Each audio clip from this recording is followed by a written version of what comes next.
This is Tehachapi. Sit back and relax as Key, Corey, Greg, and Ashley talk about what's happening in and around Tehachapi.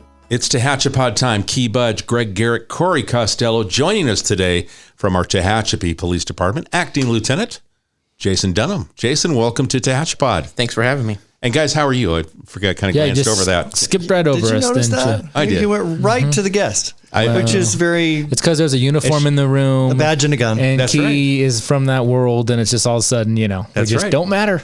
Straight to the uniform. That's right. But I get it. Read you like a book, Key. But I get it because we respect TPD. That's right. Because they provide a great service to our city. Exactly right. So, Jason, welcome back. You and I had a chance to talk in December. We talked about holiday safety tips for the public, and that was very well received. And it's time to get you back and talk about all things TPD here in the city of Tehachapi. I'm glad to be here and glad to talk about it. Where do you want to jump off, Greg? I mean, we've got several things that we want to ask Jason about, but you as the city manager, you're in charge of all public safety, overseeing this, directing what occurs here in the city when we look to make sure that the public feels safe. And I know that's huge for you. Well, public safety is number one in our city and lots of communities, quite frankly. And the voters passed Measure S recently, so thank you again for that. And part of the logic there was public safety, police and fire, and infrastructure. And so as we continue to build our organization, it wasn't so many years ago that we brought back Tehachapi Police Department from the Kern County Sheriff. And then we built a brand new facility, which is an amazing, efficient facility. And then we've been filling it with people that are very dedicated to public safety in our city and even our community, quite frankly. We have mutual aid agreements with everyone around us nearly. But we have great communications dispatch, great officers, leadership. We're currently recruiting for a replacement chief. And Dunham has stepped up. Thank you very much again. Acting lieutenant and doing a superb job, quite frankly. But let's talk about the people. That's, we don't manage computers or desks. We manage people, and we always want to hire the best of the best of the best. And I know there's been several awards recently with different individuals within the department. So let's talk about people. Absolutely. One of our dispatchers is going to receive an award for National 911 Dispatcher Public Safety Award. Presented by the VFW, then that'll take place Monday at City Council, and that's Ray Budge. Dispatcher of the Year, this acknowledgement, it's coming from, like you said, the VFW. Yes. And it's done on a national basis, and they're recognizing Ray from our region. And I think we should remind people that when people call 911 in the city of Tehachapi, it goes to the Tehachapi Police Department and our dispatch center. Yes. And how many dispatchers do we have operating, manning, the phones and the counter? So currently there's 5 with a dispatch supervisor, and then we just hired one. She will start on the 19th, and we are in the market for another one and a part-time dispatcher. And that's a 24/7 operation, right? 24/7. If you call Tehachapi Police Department, the landline, or 911, there's always somebody to answer the phone to help out. Yes. And it makes a difference for you when you're out there in black and white and you're around town. Would you rather have a local dispatch person, or would you rather have it come from a centralized location somewhere else out in the county? Local is always better. I mean, the insight that these individuals have and their knowledge of city streets and I'm sure extra resources for the officers, it makes a difference. Absolutely. You want somebody that knows your community. You want somebody that knows, where is Curry? Where is J Street? You want that. You don't want somebody 60 miles away who has no idea where that is, especially when you need help. And I would think that, as they're answering the phones, people, when it's a 911 call, there's some amount of stress that's involved from that person that's making the call. So it's not like you and I talking right now where it's a normal conversation, it's easy to listen to. There's an amount of stress, and their voice is going to be just giving out too much information or not enough information or get here now, and they're not telling you anything else. What are some of those things that, the dispatchers experience that then they've got to get that information because it's got to get to the officers? Yes. So they've got to take all this information that's coming in, listen to the information that's coming, decipher it all, and get it to us effectively and efficiently so that when we arrive, we know what we're getting into. They are the eyes and the ears before we even get there. They're going to send us to a crime in progress or a baby not breathing, and they're gathering all that information. And it's citizen safety, but also officer 100%. safety, right? It's a super important. It's the start of the completion of a call, right? When somebody calls 911, usually they're in a dire need. Yeah, there's nothing worse than getting a call where it's a 911 hang up and you just know you're going to this location to try and figure out what the heck is occurring and you have no idea.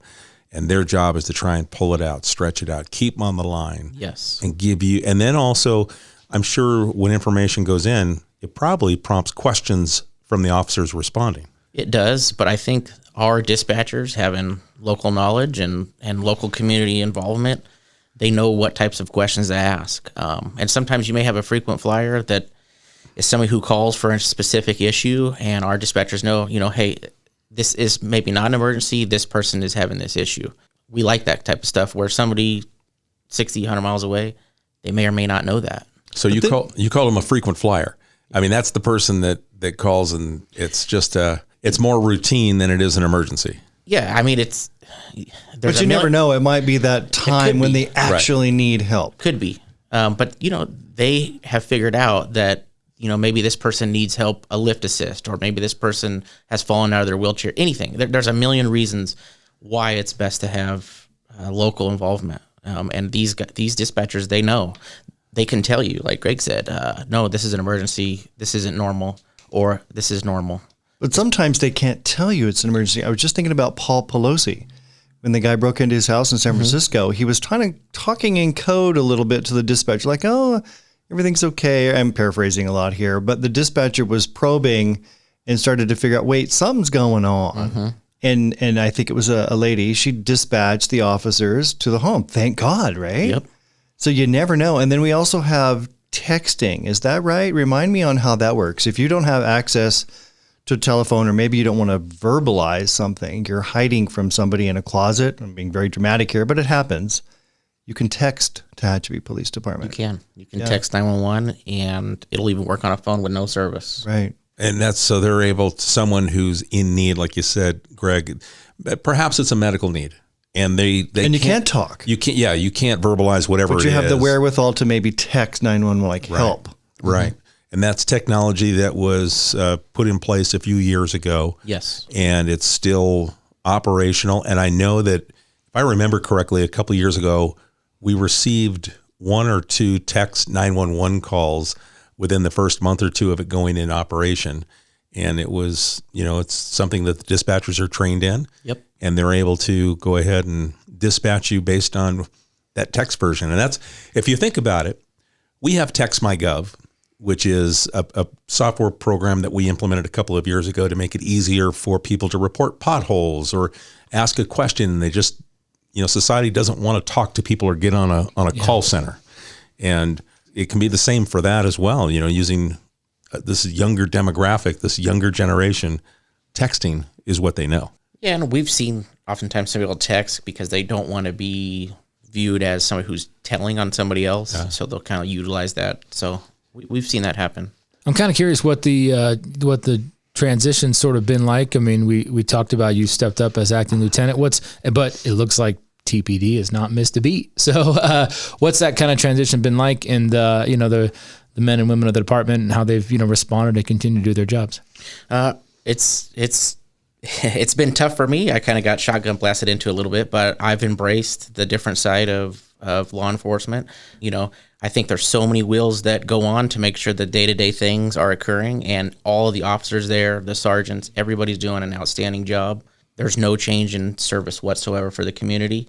And in fact, we had our staff meeting yesterday, and our stats are up from a year ago, January 1st to the 15th. They're actually up. So they're doing a tremendous job.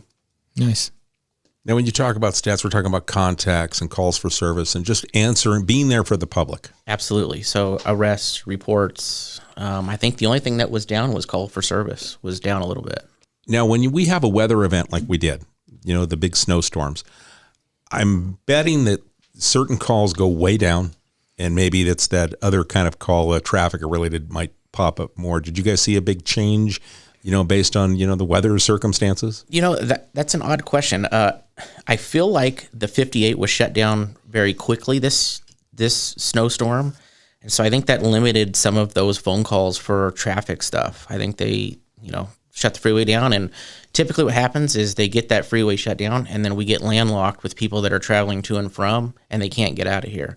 So we didn't see a significant increase in those types of calls. But yes, Corey had talked about it where they were kind of stacked up on the boulevard trying to get back on the freeway. And, those things make traffic hazards. We've got to figure out, you got to park somewhere else. You can't just park in the middle of the roadway here. But all in all, we didn't have a tremendous increase in those types of calls, actually. We assist Caltrans, CHB, Kern County Sheriff, others during that time, too. It's one cohesive effort for this valley, for sure. Yeah. And what about programs that we have coming up that you guys participate in on a regular basis? Or do we have anything that's coming up here as we head towards spring? I know that's usually when we start seeing programs. Yeah, so the first one that comes to mind is the drug take back. That's occurring April 22nd from 10 to 2. That's any drugs that you have, prescription medication that you no longer are utilizing. We like to get that stuff. There's a drop-off box at the police department, and then once that day is concluded, that stuff all goes to the DEA, and they dispose of it appropriately. So that's coming up, but National Night Out is coming up. All that stuff that you typically see is all going to occur. Okay, now, so let's stick with the drug take back. We talk about prescription medications, and people kind of look and things expire. You're no longer on it, and people want to go ahead and flush it. Right. And we don't want to do that. And I learned this by talking to Tyler Napier in our water department here at Public Works. And he says, you don't want to put prescription meds inside the water system. It goes back in to be treated, and they don't have, I guess they're not able to break down some of the chemicals that are in these medications. So then that gets reintroduced into the water system at some point. So it's not healthy to dispose of that way. Right. When people are turning in their meds, is there anything that we stay away from? To my knowledge, no. I think the DEA will accept anything other than syringes, stuff like that. And it's not exclusive to narcotic medication. It's any medication. It could be a heart medication that you no longer take, or it didn't work out for you. It's anything like that. Expired aspirin. It doesn't matter. If it's in a pill box, bring it. Yeah, for sure. We'll take it all. Curious about, we mentioned this a few minutes ago, but we have a relatively safe city, safe community. You guys do a great job. We are surrounded sometimes by chaos in other communities that have higher crime rates. What are those issues that are sort of around us that sometimes do pop into the city and you all have to deal with? Well, I think anybody that's been around here for a while has seen the eastern part of Kern County change. Mm-hmm. And so with that change, some of those changes or some of those folks that maybe live somewhere else will live in these communities, and they will sometimes or oftentimes look to our community to commit like retail theft. Mm-hmm. That's probably one of the biggest things that we deal with are people coming from outside of our community to try and steal basically from Walmart and Tractor Supply and Home Depot. So we are on top of that. We're aware of what is occurring. We're not ignorant to that. We know full well that people are coming from Palmdale and Lancaster, Bakersfield. But I think anybody that is listening to this podcast or that knows Tehachapi, you will see that the things that are occurring outside of us are not what's occurring here. And there's several reasons for that.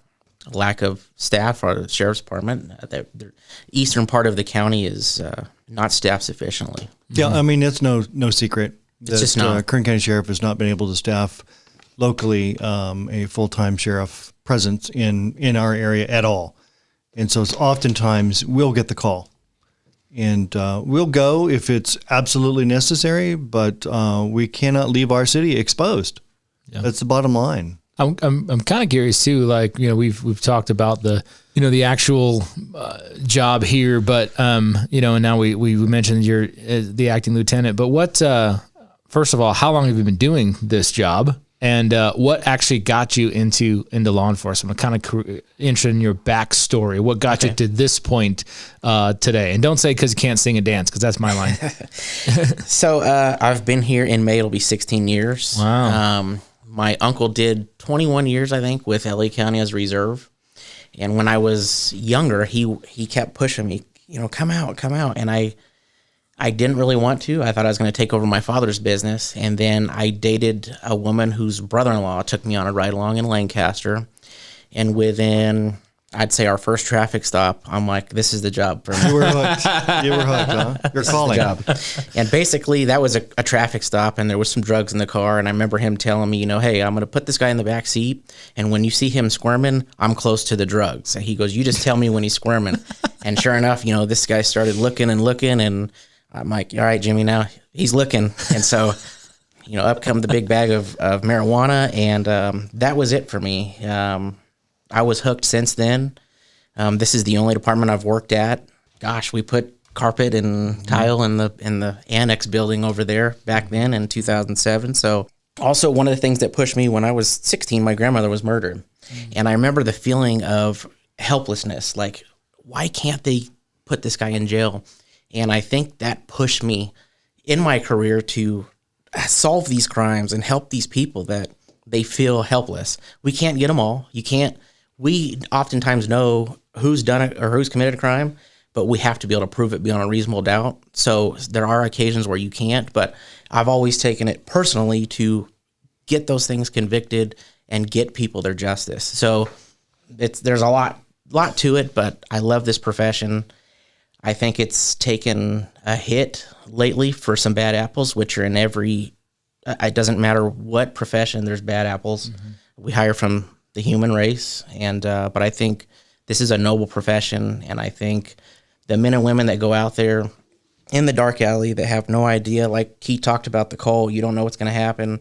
People sleep well at night knowing that there are people that are going to go out there and get shot at or get in a fight or stabbed, and it's a great profession to be a part of. Wow, that was a very powerful statement. Yes, it was. That was a great 2 minutes. We can start and stop right there. It was very powerful. Yeah. You brought up the proving cases, and it seems like, and you hear this sometimes on jury duty, sometimes you hear this from a prosecutor especially, but, crime shows and the CSIs of the world and everyone now, when they go, does those things make the job a little harder when it comes to investigation? Because now everybody's looking for, well, where's the DNA on, because they see that on TV, they see it on Law and Order, it gets wrapped up in an hour. Does that make it a little tougher? You guys have to maybe be a little more in depth in your reports and your investigations now? It makes it tougher, and sometimes the community doesn't understand that we could have a crime that occurred and we can't get DNA off of or fingerprints off of something that you think we can. Everything that you see on TV is not exactly how the business operates. Our police department, our guys work cases from start to finish. Almost all of our guys know how to write search warrants, arrest warrants. You could go to a bigger agency and they don't know how to do that. They have no idea what that is because they're just taking face pages and then they've got a whole detective section. So I pride myself that our officers are very well-rounded. And in fact, if they do leave, I always tell them, you're going to be leaps and bounds ahead of anybody you're going to work around.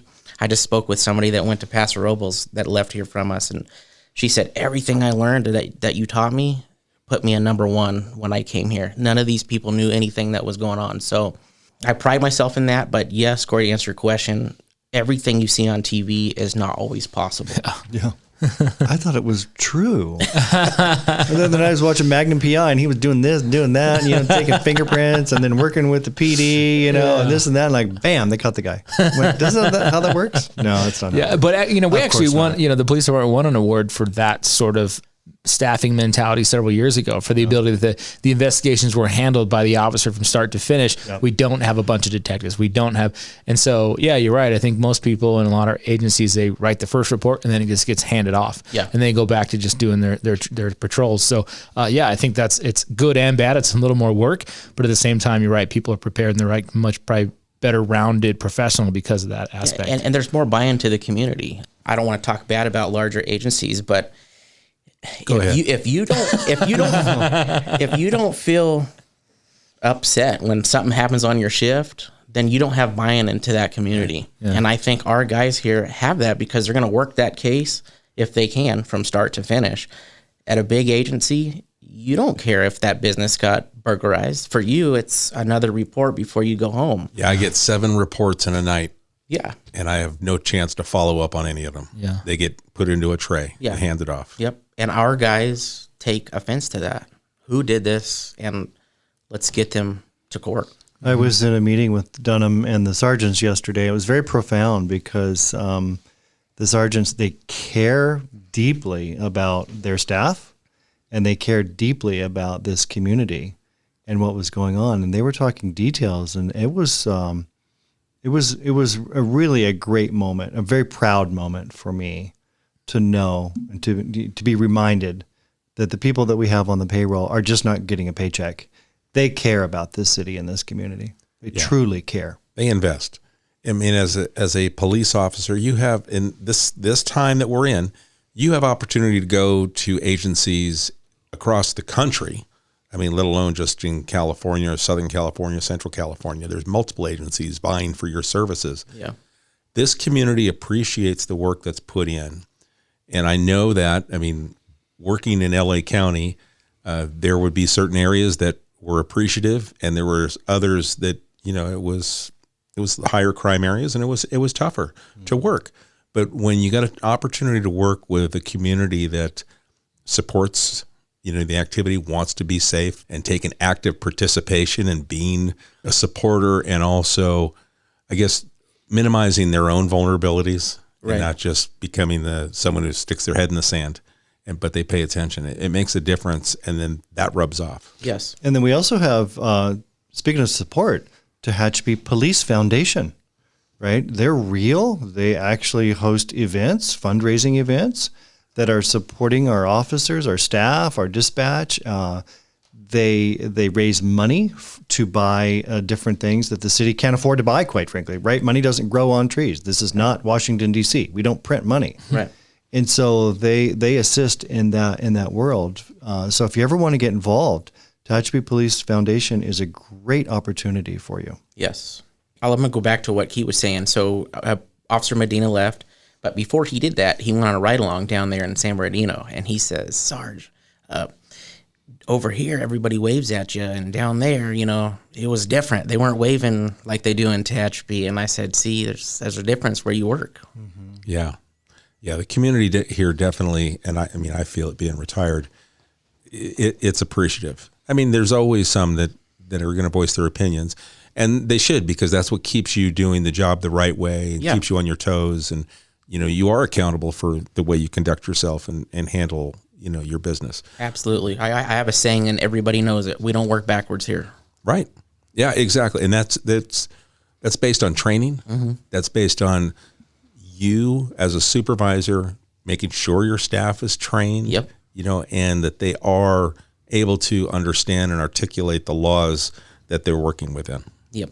It's very complex these days. The state of California and the federal government have changed laws so rapidly recently with, people kind of revolving door and this and that. We've talked about it many times on this podcast and other venues, but it's challenging these days to do the right thing, to get that guy or gal, the help they need. It's just not available to them anymore. Yeah. Some of them don't want the help. And some of them don't want the help. I think it just takes a little more, research and paperwork than it probably used to.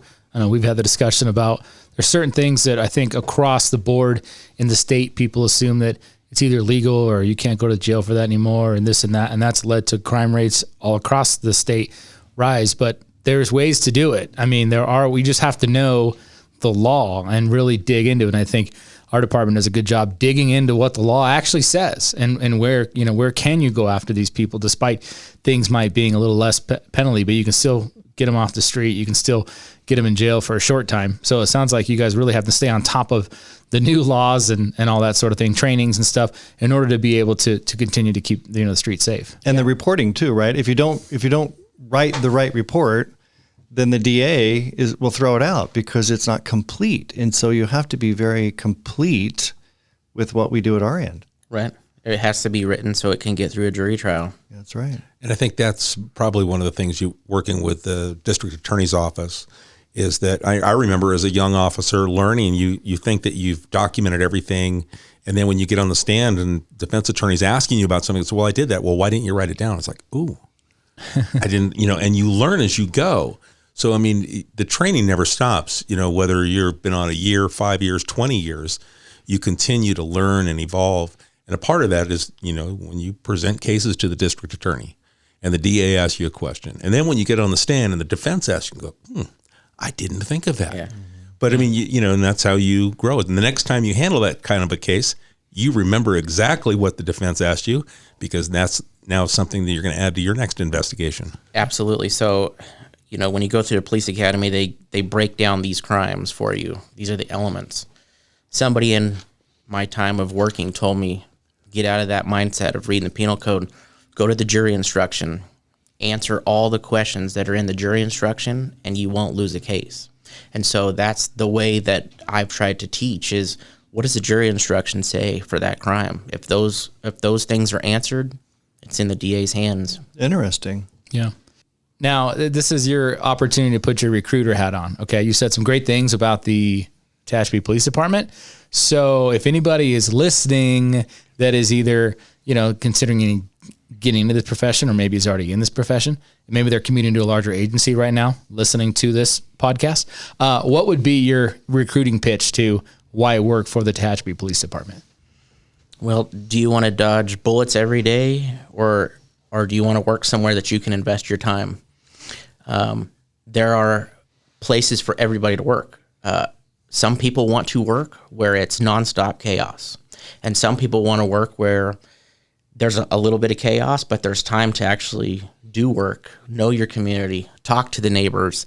I can tell you, I worked narcotics for 3 years. It was nonstop every day. I enjoyed it. However, driving around here, having coffee with the mayor, things like that, I enjoy that more than being in war.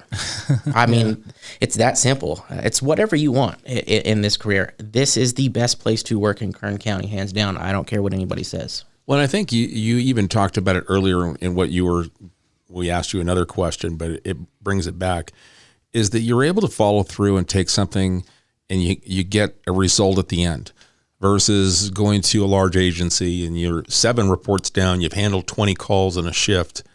And here you got that call, and you might have probably less volumes of calls. Yes. So we're able to stick with something and you take it to the finish line. You're able to talk to the neighbors and find witnesses, and then track down the bad guy if there's a bad guy or whatever it is. You're able to actually come to a conclusion versus just handing it off. So 3 days later, the next guy can pick up that case and then try and pick up a cold lead. You're able to do it while it's still hot. Yeah, and there's certain people that they could care less. They want to get their 2-page, Right. Report written, and they could care less. For me, I like to know, what did that guy get convicted of? How much time is he doing?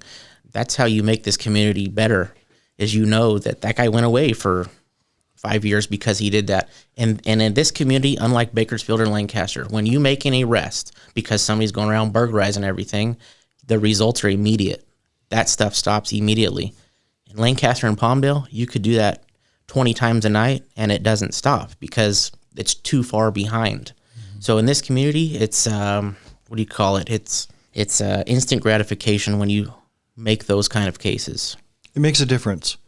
There's many definitions of, let's say, community policing, but community policing in my mind is the community is partnering with, and TPD is partnering with the community. Mm-hmm. It's a two-way street. We respect each other. We communicate with each other, and it's our community, and we care, and that's what makes a difference. Yes.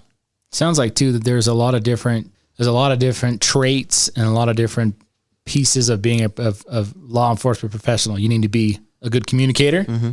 You need to be a good writer, sounds like, because you got a lot of reports to fill out. And to Key's point earlier, you got to make sure they're pretty thorough these days. You got to have that just ability to connect with people, especially in a town like this, because you're going to see folks over and over again. You got to be kind of part psychologist because you're dealing with many different types. So it sounds like it's not as simple as, hey, we're going to pass this test at the academy, we're going to be good to go. You've got these different 5-6 skill sets that are always evolving in order to be well, a good a lot of these officer. guys have bachelor's degrees and master's degrees. Yeah. It's not just a guy that we hired off the street and said, okay, we want to force a square peg into a round hole and make you a police officer. It's a desire, usually. It's a calling, and there's training and there's education. There's so many elements to becoming an officer. And let me insert just quickly. You don't have to have the college education to do this job. Not required. Correctly. what happens, life experience comes in. Whether, like Jason, you talked about that very personal moment that Yes. happened in your life, okay, and that has an impact. What I've seen is some of those officers that come across when they're a little bit older, mid to late 20s, maybe even early 30s to start that career, they've held other jobs. They've been in other career fields. They've been married. They've gone through a divorce, whatever it is. And that life experience translates into how officers respond and handle calls. Because the majority of the calls are, maybe it's a neighbor dispute or it's a family argument. And you're going and you're handling these domestic issues and not a burglary or an auto theft or something like that. Right. And you've got to be able to relate. You've got to be able to empathize. And there's a lot of things that you pull from your person in your life experience that then go into handling a call. Yes. You know, and I think that probably is one of the things that, one of those emotions is the empathy. And then that connects you to the victim or potential witnesses. And then they open up and realize, oh, I'm dealing with an officer that really cares. Right. You know, and that connectability, you probably can go a little bit further in your investigation or handling the situation, getting some kind of resolve to it. Right. You have to be able to communicate. My father was very critical of the police when I was young, and he would say, they have no common sense. Those guys have no common sense. If one runs that way, they all run that way. I've always tried to operate differently. I've always tried to operate with common sense. One of the things that Corey hit on that nobody will tell you when you're trying to do this job is that 90% of what you do is right. They don't tell you that when you go through the police academy. Everybody thinks it's running and gunning, but 3 minutes of fun is 5 hours of paperwork, and they don't tell you that. Yeah. Yeah, there's a lot of things that you do in your day-to-day that don't involve writing a report, but it's that connection. It's talking to that kid who got off the bus and making that connection at a community level. Well, diffusing certain arguments that could turn deadly. You know, if somebody's there with common sense and they're diffusing the situation, you may have saved a life. I'm curious. I don't know if I've asked this question before to Probably. to somebody in law enforcement or just in general, but I like to always ask this question.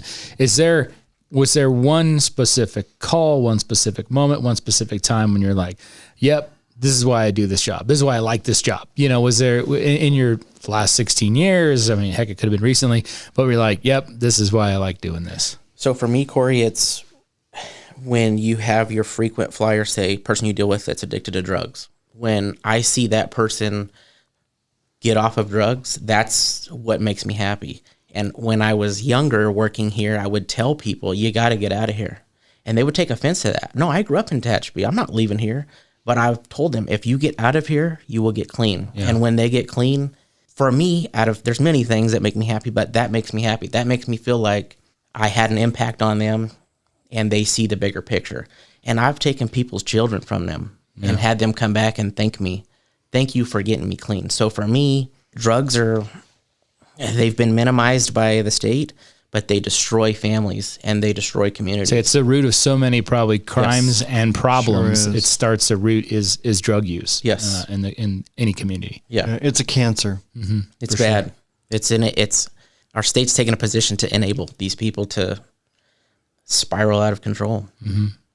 I'm going to pull one back, and I'll answer to that too from my memory because it jarred one. I remember going through a checkout, and the cashier says, "You're Deputy Budge," and I go, "Oh no." Oh yeah, right. So who's asking? Right, Yeah. and it's like she goes, "You yelled at me," and I go, "Oh," I'm like, "Oh no." It's like, yeah, I've yelled at some people, and go, okay, hopefully. I'm sorry. Hopefully it worked. She goes, no, it was the best thing that ever happened. She goes, you've been out to my house before, and my husband was, it was domestic violence. Yeah. And you finally, after the third time out, started to yell at me, and you said, when is enough? When are we going to end this right now? And you need to do it for your kids. And I was pretty strong with it. Yeah. And then we ended up, she ended up making that decision. And she goes, it changed her life, better for the kids. And it was one of those moments where you just go, wow, okay. Had an impact. Right.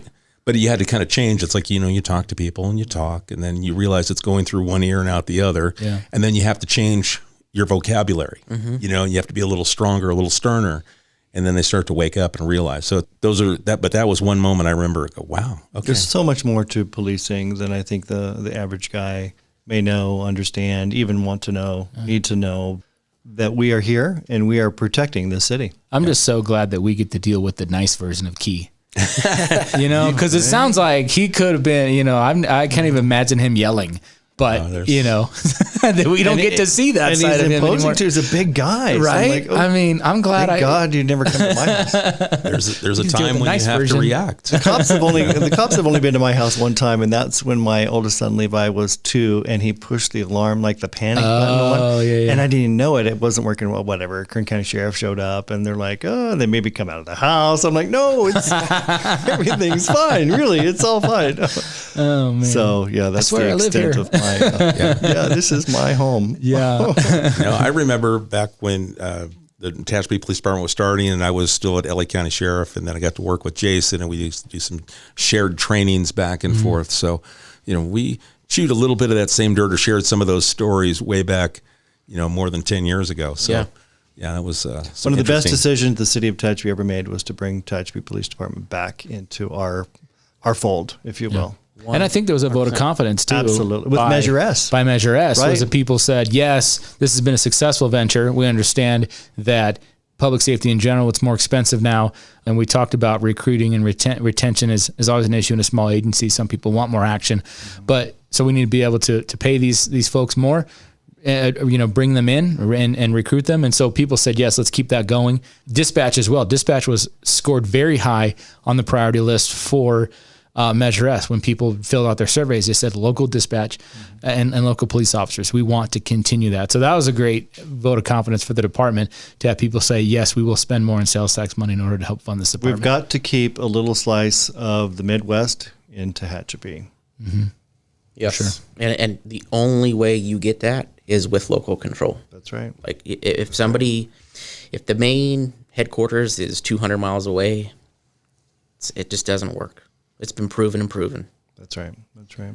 So, Jason, if there is an officer at another department that's maybe heard some of tonight's conversation, go, interesting, Tehachapi, maybe I should check it out. Can they give you a call and coordinate a ride along and as a lateral officer and just to kind of come and check it out and see if what we're talking about is real? Absolutely. They can fill out a ride along form and do a ride along as a lateral. We are currently trying to hire 2 police officers right now. So, you know, they can get to the application on the city's website. But, yeah, we encourage people to come and see what our community has to offer, not only for you to work, but for your family. This is the best place to raise a family. Look around. It's clean. When I worked narcotics, I used to tell Amelia, Bakersfield is dirty. And she took offense to that because she lived there.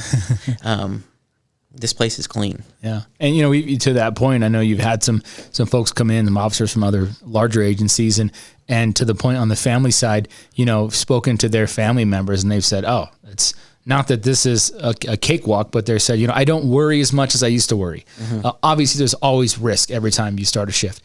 But it's, you know, when they were working in larger agencies in larger cities, I was worried about them. I was sending texts 7 times a night. Yeah. Are you okay? Are you okay? Now, I don't really worry about it, and I, you know, get to see them more. So that's a good to hear that from, you know, the family side to say, yeah, I feel so much better now that they're working in Tehachapi as opposed to being somewhere else. And, you know, that's distracting for the officer. Yeah. That if the spouse has got to reach out 6-7 times a shift to make sure they're okay. Yeah. That's distracting for the officer to stay focused on what they're doing. Yep. Yeah. You know, that's Could be a safety issue. Oh, for sure it is. Yeah. There's no question about that. Okay, we're advertising and recruiting for a police chief. Want to make sure that we get the right person in those shoes to take us to that next level. And I want to say one more attractive thing about for some officers is the shifts that the officers get to work here. And I think that working why don't you kind of describe the schedule as a uniform officer? So for a uniform officer, we offer a 12-hour shift schedule. So 1 week you're going to work 3 days, and the next week you're going to work 4. So you're guaranteed 4 days off 1 week and 3 the next. So when we talk about the younger officers and we talk about work-life balance, on your 4 day off, you can go do almost anything that you need to go do. Where do I apply? Let's go to the city's website. Well, we've talked about that too, though. I mean, even when you're working, for example, and we've encouraged this actually with our officers, you might be on duty, you might be working, but your son has a Little League game. Okay, well, if you're not on a call, show up in uniform and watch the Little League game. You're still policing, You're right? still policing, and it's a good presence for the community, but you can be involved and still, witness things, and it's good. It's a good presence, and it's also, you can feel like you're still involved and you're not. And obviously, if a call goes, you got to go. But Right. It's nice to have that sort of flexibility a little bit too if you're in the community. Little community-oriented policing. There you go. Exactly. There you go. So yeah, for sure. I think it's those are great benefits for people. And then again, I've talked to other officers and they've said when they bring in new people, and they always like to tell them, yeah, it's great in Tehachapi because when people see you on the street, they wave at you with all their fingers. Yes. And that doesn't happen in a lot of communities. And you know what, Corey? I can't tell you how many times I've, went to go get a coffee or went to go get something to eat, and somebody's paid for my meal. Yeah. Where even when things are going crazy in the world, that stuff was still happening here. Yeah. As just a thank you to the police. Yeah, for sure. And we had coffee with the mayor this morning, and there was someone there from a community group. And so give you a little feedback here. They were talking about community events, and they said, I just appreciate that Tehachapi Police Department was present. They stopped by our event, and we felt safe. Good. So just to give you that feedback, and it was just from a community member today at the event that just thought that they would talk about future events, and then they brought that up out of the blue. We didn't even mention, but maybe they saw you there and they said, "Oh, well, the Tehachapi Police Department was great. They really made us feel safe." So that's another kind of testament to the organization and being present, being visible. Yeah, we're all a team. We're everybody at this city. Everybody's a team to make this the best place that we can make it. And you said something there too about being we're all part of the city. We're all a team. Our public works department, things like that. The fact that we're one organization, even though it's separate departments, you're able to make that call very quickly.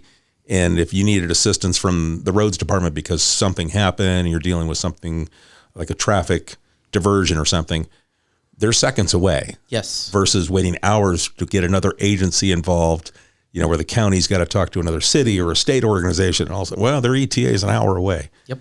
Not here. Not here. That even works on other things like even code enforcement issues. We all communicate about those because those are super important. And it's a big focus of the police department. You start letting those things slide and it becomes an issue. And so, and I'll get the calls too, but it'll be, someone's selling stuffed animals on the side of the road. Like, we don't do that in Tehachapi. Well, why don't we? Well, there's other businesses that have actually invested, but B, a lot of these roadside vendors and stuff, they're human trafficked. They're indentured servants for coming over for migration. Like, it's a bad deal. There's a dirty secret behind a lot of that stuff. And so, I got a lot of community calls when we had a rash of those recently, and like TPD was out to move them along. So those things are important, and we're able to communicate real quickly with the police department to fill those issues, whether it's public works support or it's code enforcement or something like that. The bummer is they've moved out to the county and they're there every day. Yeah. Which is really a bummer. Yeah, for We're sure. talking about coverage. Right. But Key, I don't want people to, we're talking about all the good things, if you will, but I don't want the listener to think we're sugarcoating anything. Because if you have something, if you have a suggestion, if you have a criticism, we want to know. We want to know because we're not perfect. None of us are. Right. And we want to continue to hone our processes, right? And sharpen our skills and be there for you when you need us. That's how we get better. Yeah. That's how we get better. So yeah, it's not sugarcoating, and let's make sure that people know that there's something out there. We want to know about it. Yep. Call me. Okay, so Call Dunham. let's recap a couple of things. So if there's any lateral officers that are interested in this opportunity, we can go to liveuptehachapi.com, or we actually have TehachapiPoliceDepartment.com. Yeah, TehachapiPD.com. And Key, we've actually sent individuals to the academy and paid for the academy. So there's some opportunities So there. beyond the lateral, so if there's someone aspiring that would like to That's be a right. police officer. The right person. Okay. So we'll send you to the website.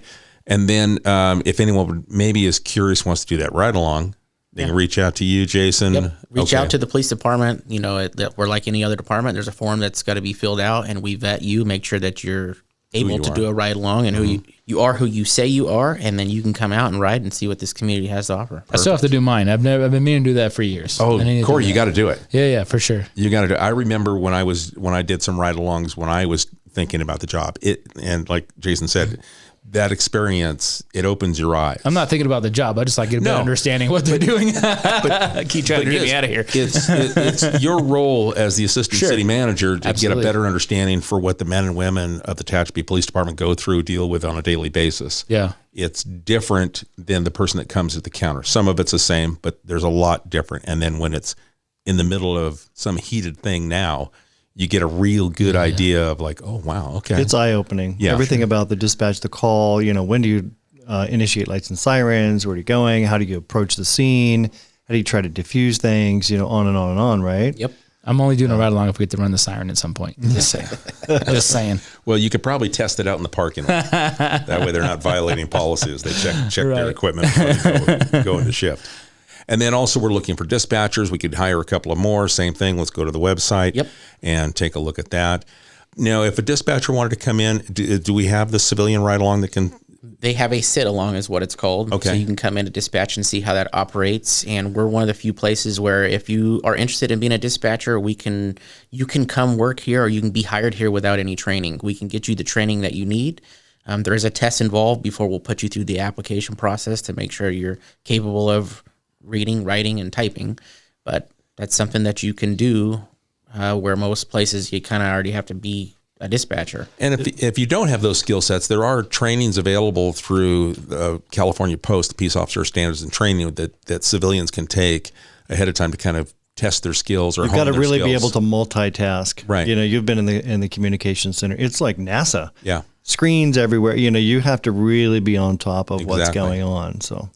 And then also we've got the drug take back day. That's going to be Saturday, April 22nd from 10 a.m. to 2 p.m. Bring your expired, unwanted, unused prescription medications or other things that are in your medicine cabinet that are non-sharps to the Tehachapi Police Department, and you guys will properly dispose of those. Yep. All right. Yeah, it's been a great conversation. Thank you. Thank you for having me. We can follow along. Tehachapi Police Department has its own Facebook page, and we're trying to get some postings up there as you guys come across interesting things, just kind of, or something that's just not in your, what the public might even perceive to be in your daily agenda. Whether it's something as simple as a lost dog and getting it replaced, rehomed, or if it's that snow event or whatever it is. Officers interacting with kids. It's all right there on our Facebook page for Tehachapi Police Department. Take a look at all the social medias, but we encourage you to take a look at the police departments. We're out there doing stuff every day. Perfect. All right. Well, guys. I'm good, Key. Corey. Wonderful. All right. Thanks for having me. Jason, thank you so much. We appreciate you taking the time. Thank you. If you've got a question for our police department or for Acting Lieutenant Sergeant Jason Dunham, you can send it to media@tehachapicityhall.com. We'll get it to him. If you've got a show thought, question, idea where you'd like us to take another topic, send it to media@tehachapicityhall.com. We appreciate the time you spend with us, and we'll catch you again soon. Tehachapod is a conversation about Tehachapi, featuring the community members who make this such a special place to call home. If you have a question or a thought you'd like to share, email media@tehachapicityhall.com.